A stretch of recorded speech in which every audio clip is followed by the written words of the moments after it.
capacitación de los estados financieros. Bueno, es somos el grupo 6. Primeramente les voy a explicar el estado de cambio de la situación financiera. Mi nombre es Analí Cris Zamora Rasguido. Bueno, introducción. Las actividades empresariales son un proceso con fines comerciales e industriales para el beneficio de cualquier empresa.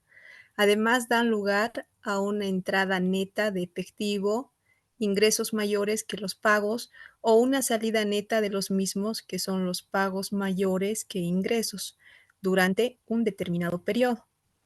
¿Qué es el estado de cambios en la situación financiera?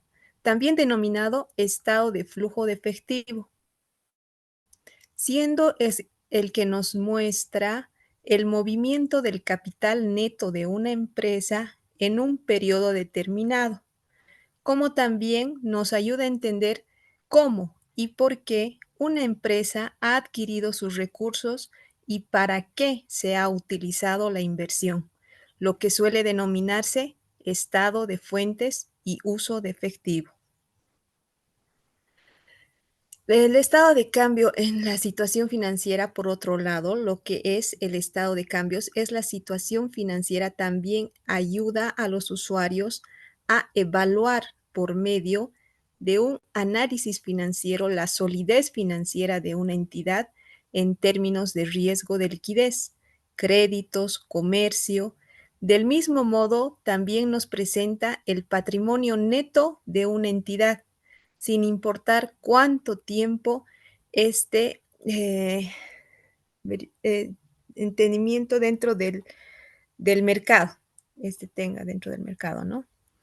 Los métodos principales por los que el estado de cambio en la situación financiera son el activo. Bueno, aquí les voy a dar un ejemplo más o menos de lo que es el activo, ¿no? En palabras fáciles es como un ejemplo. Dice, ¿alguna vez escuchaste la frase, Romer es un activo para la empresa? El significado es sencillo. Romer es un buen trabajador que aporta valor a la agencia y él mismo se presenta como un activo, lo que significa que es alguien de valor para la empresa. Por supuesto, los activos tienen varias características, pudiendo ser tangibles, que son de la propiedad, inventario, equipo, empleados, etcétera, o intangibles, las patentes, las marcas registradas, derecho de autor y cuentas por cobrar e incluso, bueno, el pasivo. Este es otro ejemplo. ¿Conoces a Manuel? Dice. Es un amigo de Romer, que a diferencia de Manuel es un pasivo para la empresa, ya que es alguien quien va a realizar actividades a la empresa cada cierto tiempo, pero no se le paga al momento. Al ser un término intrínsecamente negativo, a Manuel no le entusiasma esta descripción, pues la misma se refiere a las deudas u obligaciones mensurables financieramente arrojadas dentro de lo que es el estado de cambios en la situación financiera. Esto sería un pasivo. Y el patrimonio es el valor que los analistas determinan al preparar los tres estados financieros: estado de resultados, el balance general, el estado de flujo de efectivo. Estos tres estados centrales forman diversas ecuaciones para entender la estructura financiera de la empresa, como son la ecuación de capital, que es el activo menos pasivo es igual a patrimonio; la ecuación contable, el activo es igual a pasivo más patrimonio. Puede que no parezca mucho, pero sin esas ecuaciones, desde lo que es el estado de cambios en la situación financiera, no se podría hacer una contabilidad moderna, debido a que las mismas nos ayudan a verificar cuando se ha cometido un error en la contabilidad y nos permite realizar un seguimiento de todos los activos pasivos y patrimonio. El estado de resultados. Son unos informes financieros de los movimientos del efectivo dentro y fuera de la empresa o negocio durante un periodo específico de tiempo. Es una de las herramientas más importantes dentro de la gestión financiera y cuenta con dos secciones. Las fuentes de efectivo son las entradas de efectivo del periodo y los usos de la tesorería son las salidas de efectivo del periodo. En conclusión, de este método, a través de lo que es el estado de cambios, en la situación financiera se contabiliza la diferencia entre la posición actual de la tesorería de la empresa y su posición después del periodo anterior. De este modo, en el estado de cuentas, este monto aparece como la diferencia entre el total de la estructura principal, fuentes de tesorería menos usos de tesorería, es igual a aumento o disminución de tesorería en el periodo. Eso sería.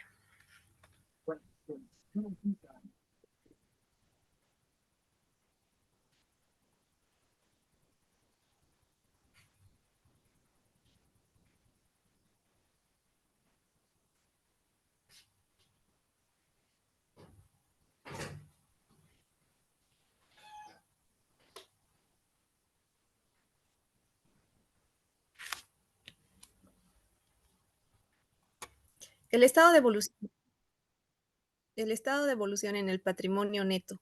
En la contabilidad, el estado de evolución de patrimonio es un estado financiero básico que en forma estructurada, de acuerdo con normas de contabilidad, proporciona información financiera razonable con propósitos generales en términos de unidades monetarias, referido a la situación del patrimonio de una empresa en marcha por un determinado tiempo de trabajo. También se lo conoce como estado de cambio en el patrimonio neto. El objetivo del estado de cambio en el patrimonio neto. El objetivo del estado de cambio en el patrimonio neto es proporcionar información financiera razonable con propósitos generales, referida a la fuente de financiamiento interno de una empresa a través de aumentos, que son los abonos, y la disminución, los cargos, suscitadas en las cuentas que conforman el patrimonio de una empresa en marcha para la toma y control de decisiones generales.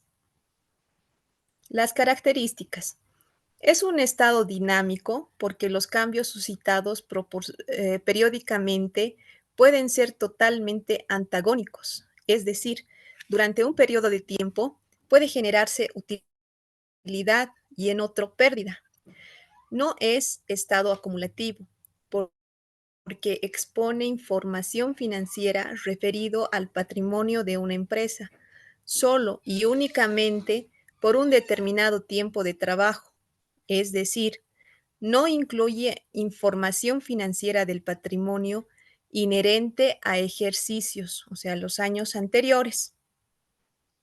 Al incluir la fecha en su encabezado, se debe efectuar dos distinciones. El ejercicio terminado el 30 o 31 del mes correspondiente, siguiendo el año cuando la empresa haya realizado actividades por un año. Periodo de X meses terminado el 30 o 31 del mes correspondiente, seguido del año, cuando la empresa haya realizado actividades por un tiempo mayor, eh, mayor a un año. Esto porque el periodo es un tiempo irregular. Presenta cambios en cuentas de patrimonio de una empresa entre dos balances consecutivos, anterior y actual. Los abonos, que son el haber, en cuentas de patrimonio deben ser interpretadas como aumentos. En cambio, los cargos, el debe, se interpreta como disminución, presentando tales valores entre paréntesis y en ambos casos informar sobre sus causas. Incluye transacciones registradas sobre las bases del efectivo y devengado, partidas de gastos e incluso reconocidas en el ejercicio se incluyen en el resultado del ejercicio, utilidad o pérdida, a menos que una norma o interpretación obligue otro tratamiento. Otras normas requieren que aumentos o disminuciones se reconozcan directamente como cambios en patrimonio, reserva por revalúos técnicos, ajuste de capital, ajuste de reservas patrimoniales, etcétera. El estado de evolución del patrimonio normalmente es preparado y expuesto totalmente en cuenta información referida en un ejercicio en un año. Sin embargo, puede presentarse de forma comparativa, 2 o más años. La información es presentada en forma horizontal. Se dice técnicamente que el estado de evolución del patrimonio expone información en forma horizontal porque se presenta en formato que asemeja a columnas, donde se concilien saldos iniciales y finales de cada partida de patrimonio. Naturaleza de las cuentas. Esta forma de clasificar y estructurar el estado de evolución del patrimonio consiste en agrupar las cuentas en función a cierta afinidad o factor común entre ellas, creando un grupo y subgrupos, proporcionando además sus características específicas y diferencias entre sí. Por tanto, el grupo y los subgrupos que integran el Estado bajo esta forma de clasificación son el patrimonio, el capital, las reservas, los resultados acumulados y otras cuentas patrimoniales. Bueno, el patrimonio en este grupo, el capital contable o interés de los inversionistas. Se debe incorporar todas aquellas cuentas emergentes de transacciones que representan fuente de financiamiento interna de recursos de empresas destinadas para el desarrollo de sus actividades y su devolución o pago, origine salida de recursos que incorporen beneficios económicos y la cuantía del desembolso a realizar sea evaluado con fiabilidad. Integran los siguientes subgrupos: el capital, las reservas, los resultados acumulados, otras cuentas patrimoniales y cuentas reguladoras. El capital. En este subgrupo se debe incorporar todas aquellas cuentas emergentes de transacciones que representen aportes de capital realizados o pendientes de capitalización efectuados por él o los propietarios, socios o accionistas de una empresa. Ejemplo, el capital limitado es pagado, el capital colectivo, capital social, capital comandatario, aportes por capitalizar, etcétera. Las reservas. En este subgrupo se debe incorporar todas aquellas cuentas emergentes de transacciones que representen respaldos de capital frente a terceras personas, naturales o jurídicas. Ejemplo, la reserva legal, reserva por capitalización, la reserva por reinversión de capital y otros. Resultados acumulados. En este subgrupo se deberá incorporar todas aquellas cuentas emergentes de transacciones que representen utilidades líquidas y o pérdidas de ejercicios anteriores, más su actualización de valores, incluyendo el resultado correspondiente, el ejercicio actual según estado de resultados. Como ejemplo tenemos los resultados acumulados, utilidades y pérdidas, utilidad del ejercicio, pérdida del ejercicio. Otras cuentas patrimoniales. En este subgrupo se debe incorporar todas las cuentas emergentes de transacciones particulares y lo poco comunes que representan resultados favorables o desfavorables obtenidos en una empresa, efectuadas con el capital y los inversionistas de esta. Ejemplo, intereses sobre aportes de capital, superávit por donaciones, ajuste por valuación, etcétera.